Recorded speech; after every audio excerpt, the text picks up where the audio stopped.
Welcome to the Probate Nation. My name is Richard Ruddy and I'm the host of the show this evening. People are living longer thanks to good health care and healthy lifestyles. But as we age, not everyone remains as sharp as they were years ago. And frequently, an adult child is called upon to take on the responsibility of helping their elderly parent with financial and medical decisions. We have discussed in past shows how the execution of a durable power of attorney and advanced medical directive can empower you to provide that help. But not everyone executes those documents. So when the time comes for you to help your parent, you may need to take formal legal steps to get appointed to serve as their conservator and guardian. The process to be appointed to those positions is like a carefully choreographed play with many actors who have specific roles to play in the process. That process begins with the filing with the court of a formal petition seeking to be appointed guardian and conservator. The person filing that petition is called the petitioner. The person who the petitioner wants to be guardian and conservator of, typically an elderly parent, is referred to as the respondent.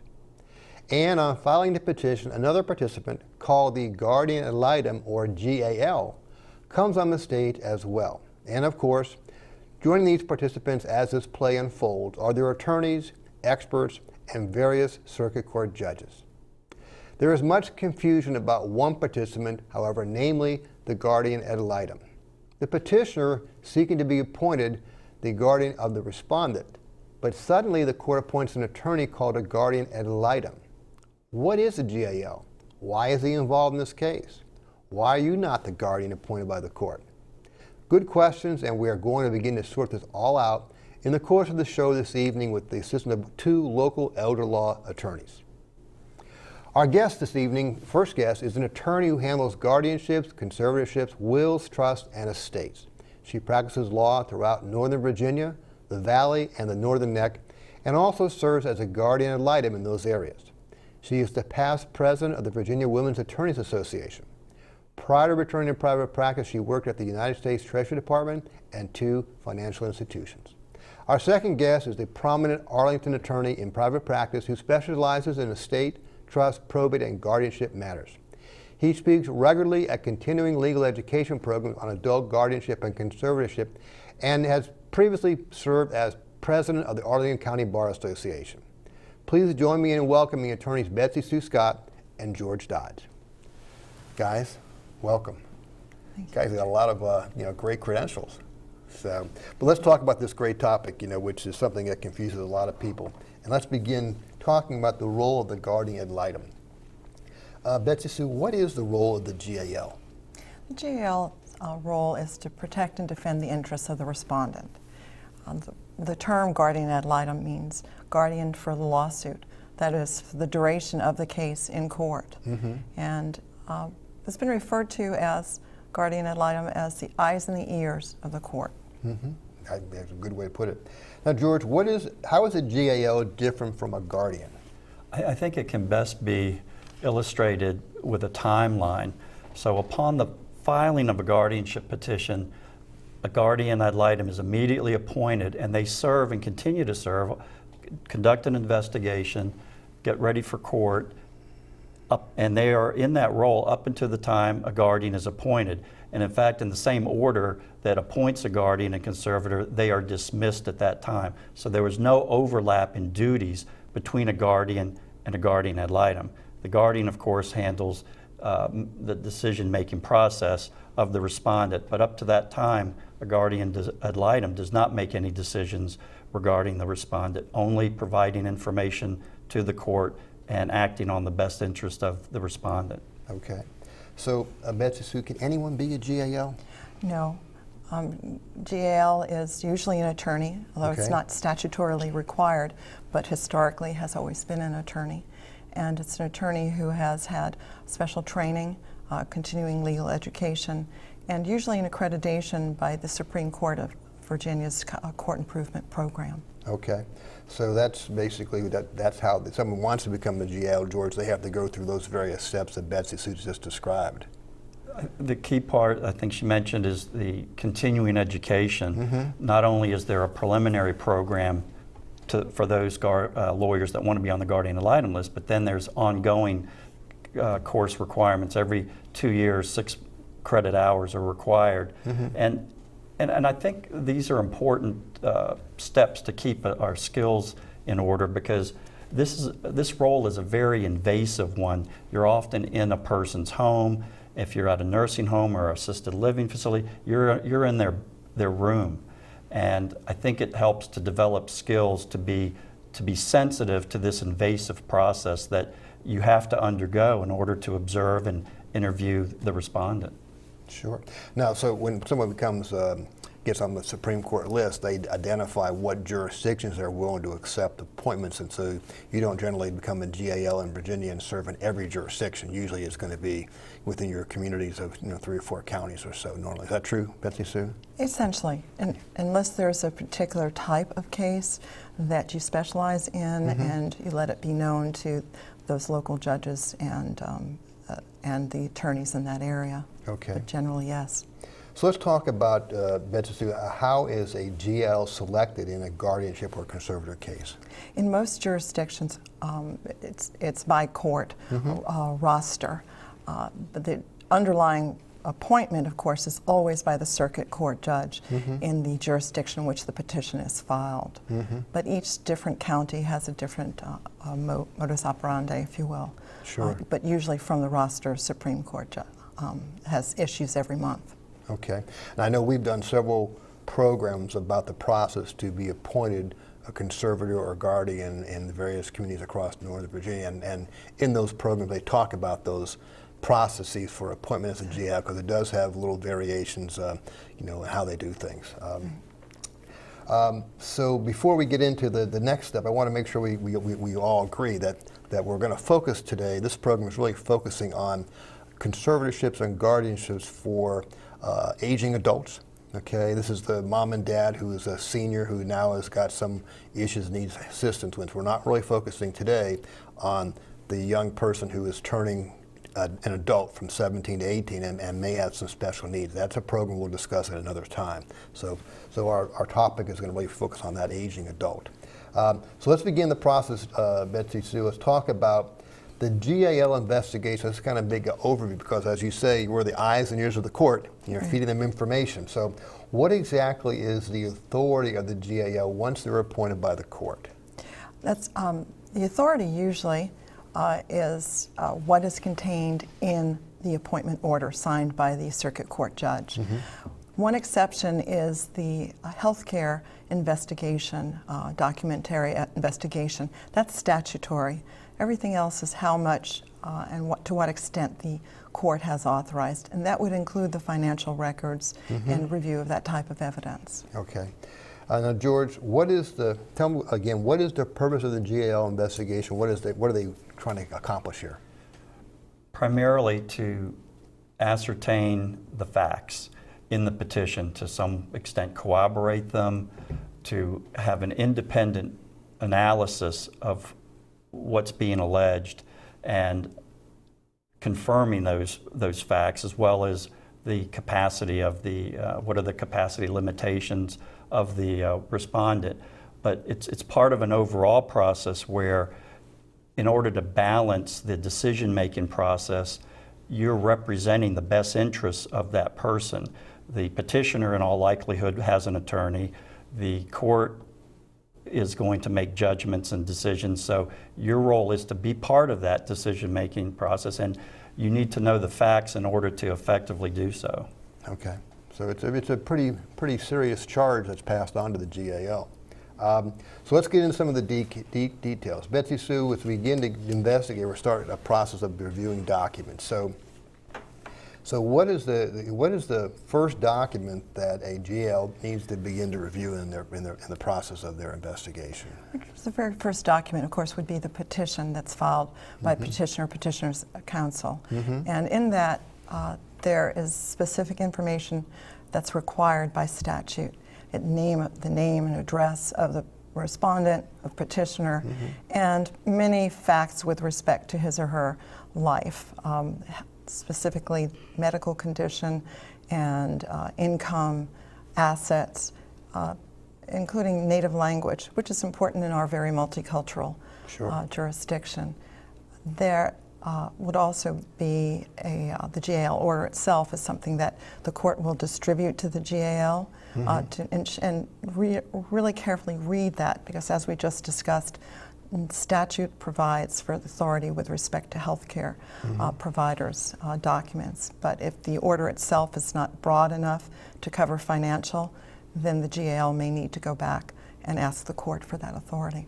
Okay. And of course, then there's going to be the medical evaluations as well that are generally filed under seal. That would need to be reviewed carefully too. Yes, and that's not always submitted with a petition. That may come in a little bit later, but yes, of course, that's going to be another document that must be reviewed. So that's important. They may not come in at the same time. It's important to bring out. Betsy Sue, can the GAL see financial records? I know you mentioned yes or no, but kind of talk a little bit about that. So what kind of records can they see? Once it's in the order appointing the GAL signed by the judge, can ask for bank records, investment firm records, pension records. You can go to the federal government. You can go to any private provider on corporate provider and attempt to get those financial records. Very often there's resistance, and I think we'll be talking about that later, but that's one of the real charges of the GAL. Okay, and then basically that's going to be accomplished. We're going to send the GAL order over to the bank or the brokerage house and ask them for copies of whatever records we're looking for, and we expect them to be responsive to that. Yes, and if not, then there are procedures for enforcing that order. Okay. And what would the GAL be seeking to learn from those records? The extent of the respondent's estate, because we're looking for financial records. We are at that point talking conservatorship.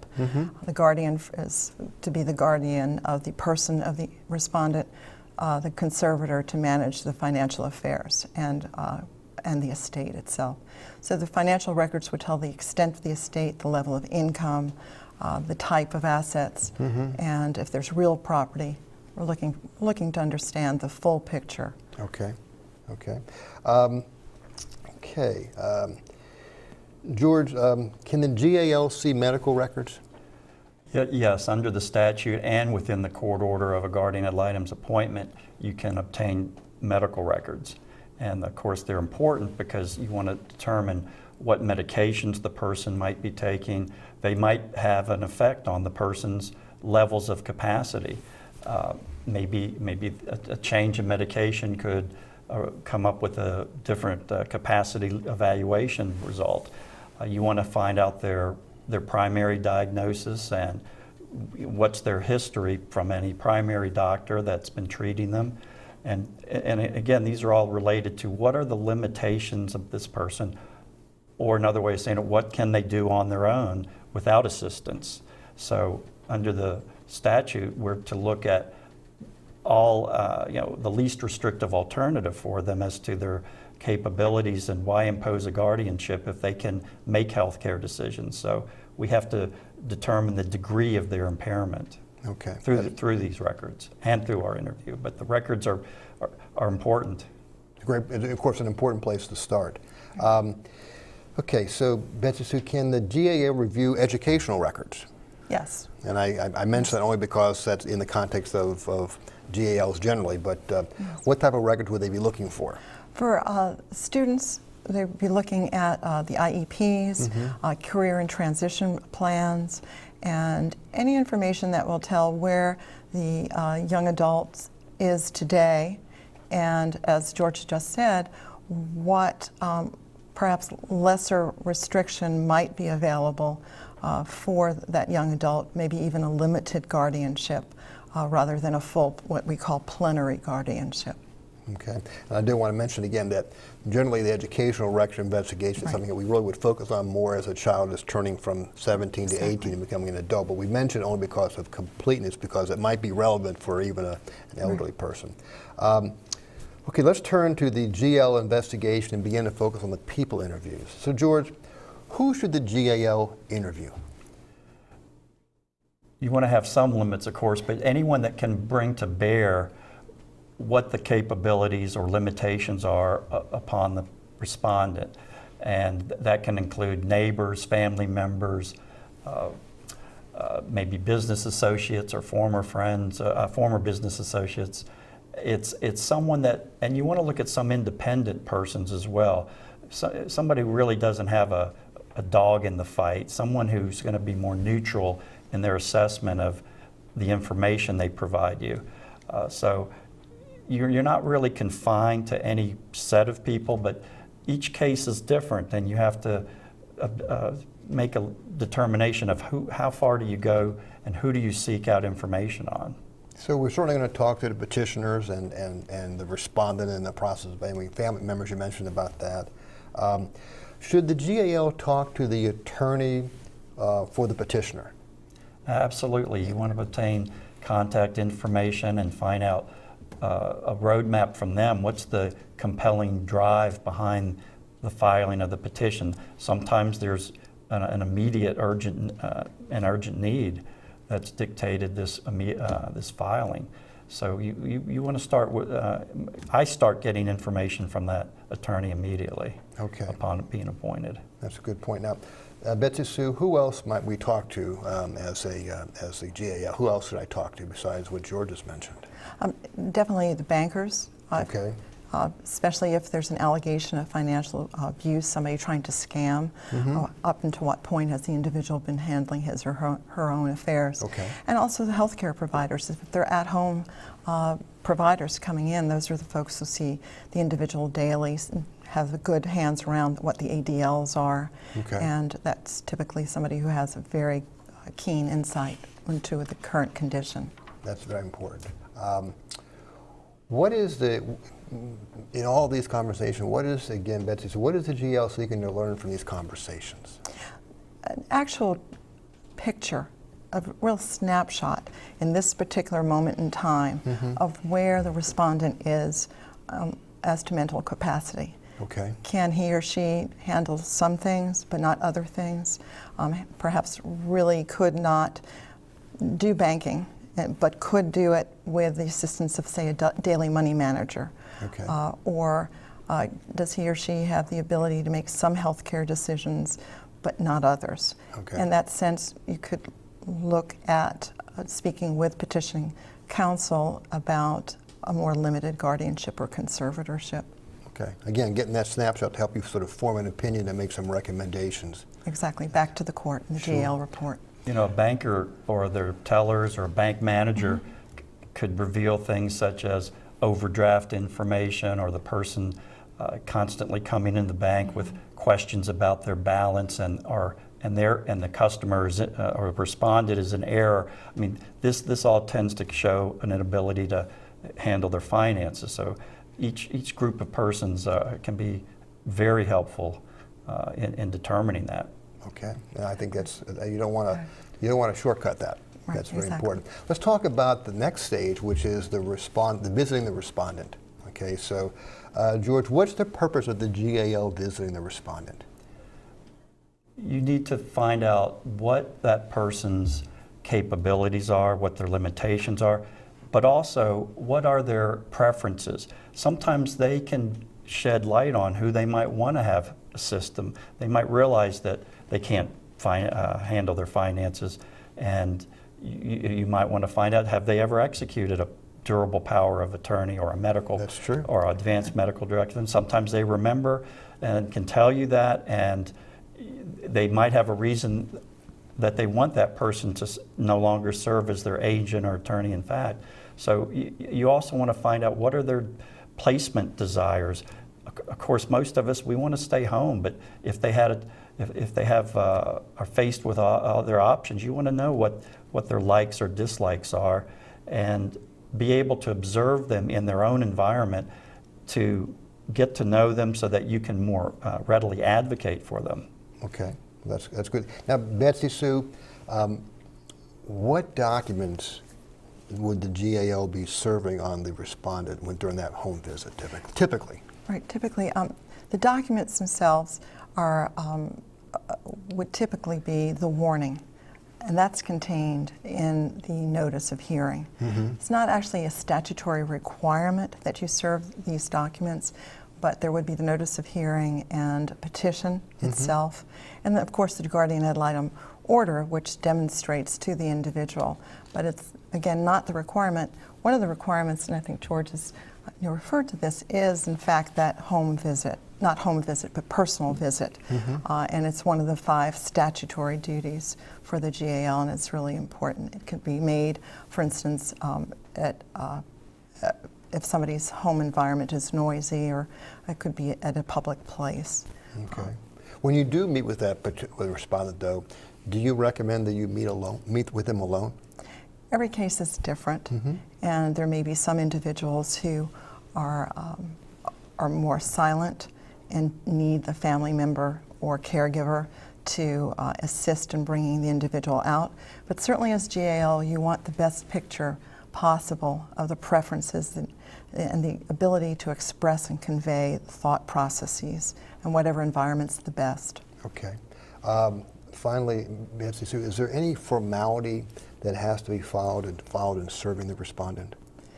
The formality is that the petitioner must file a statement of compliance with a circuit court that respondent has been served. So it's really on the petitioner. The GAL must certify to the court that the GAL has advised the respondent of his or her rights to counsel to a jury trial. And that's a part of that 14-point font warning that I mentioned. Warning. Sure. That's the formality of it all. Well, let's talk a little bit as we begin to sort of draw to the close here, but I want to touch on a final topic, which is the statutory rights of the respondent. So, George, we obviously know, we've been talking, that the respondent does have certain statutory rights, okay? So tell us what those rights are. It's somewhat analogous to the rights of a defendant in a criminal case, in that this is such a potential deprivation of liberty that you want to advise this respondent in every situation that they have a right to their own counsel. They can either retain counsel or the court can appoint one for them. You want to have an advisement to them that they can have a trial, and it can include a jury as the fact finder if they wish, that they have a right of appeal, that they have a right to subpoena documents and to subpoena witnesses on their behalf, and for their counsel to have the right to cross-examine. So similar to a criminal case, these are rights that are so important. And again, it's to balance this deprivation of rights that could result by a guardianship court order. Okay.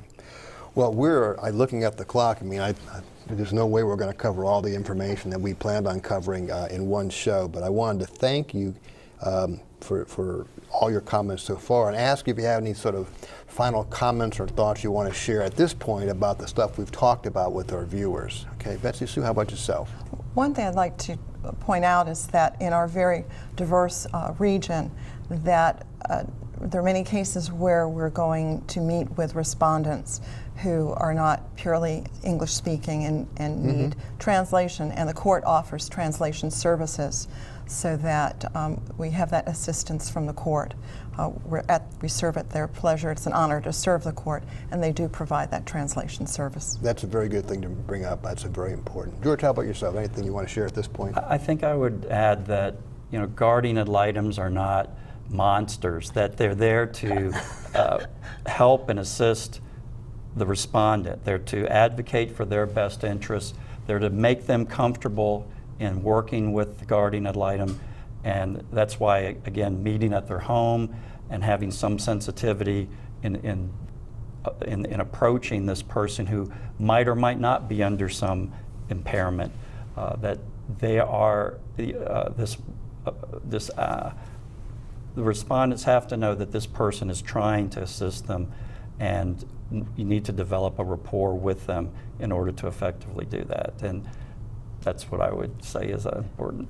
Okay, that's great. Well, I want to thank both of you for taking the time to come and talk with us today about this great topic. It's great information. We haven't finished. I'd ask if you would be willing to come back and finish the rest of this conversation, as we have a long list of other questions to go over. But until then, I want to thank you for all the help you've provided and this great information on behalf of everybody in the Northern Virginia area. So thank you again. Thank you, Richard. You know, there's much that will need to be done to successfully prosecute a petition for a conservatorship and guardianship. You know, a key contributor to that process is the court-appointed guardian ad litem. Our show this evening introduced you to the GAL and reviewed such things as the role of the GAL in prosecuting the petition filed, explained how a GAL is selected, how the GAL serves the petition on the respondent, the type of investigation a GAL conducts, and the legal rights of the respondent. But there's much more to be covered to complete this conversation. In the next show, we continue to sort through the role of the GAL and address questions such as, should an attorney be hired to represent the respondent? What does the GAL report convey to the court? What is the importance of the GAL report in a contested or uncontested hearing? Who pays the GAL? Who pays the fee of the attorney representing the petitioner? And what are some of the common challenges that a GAL faces? I encourage you to watch that next show as we continue this conversation with our guests, Attorney Betsy Sue Scott and George Dodds. This brings us to the conclusion of our show today on guardian ad litem in adult conservatorship and guardianship cases. Hope you found it informative. And remember that replays of the show can be viewed on the Probate Nation website. On behalf of the Probate Nation, thank you for visiting with us.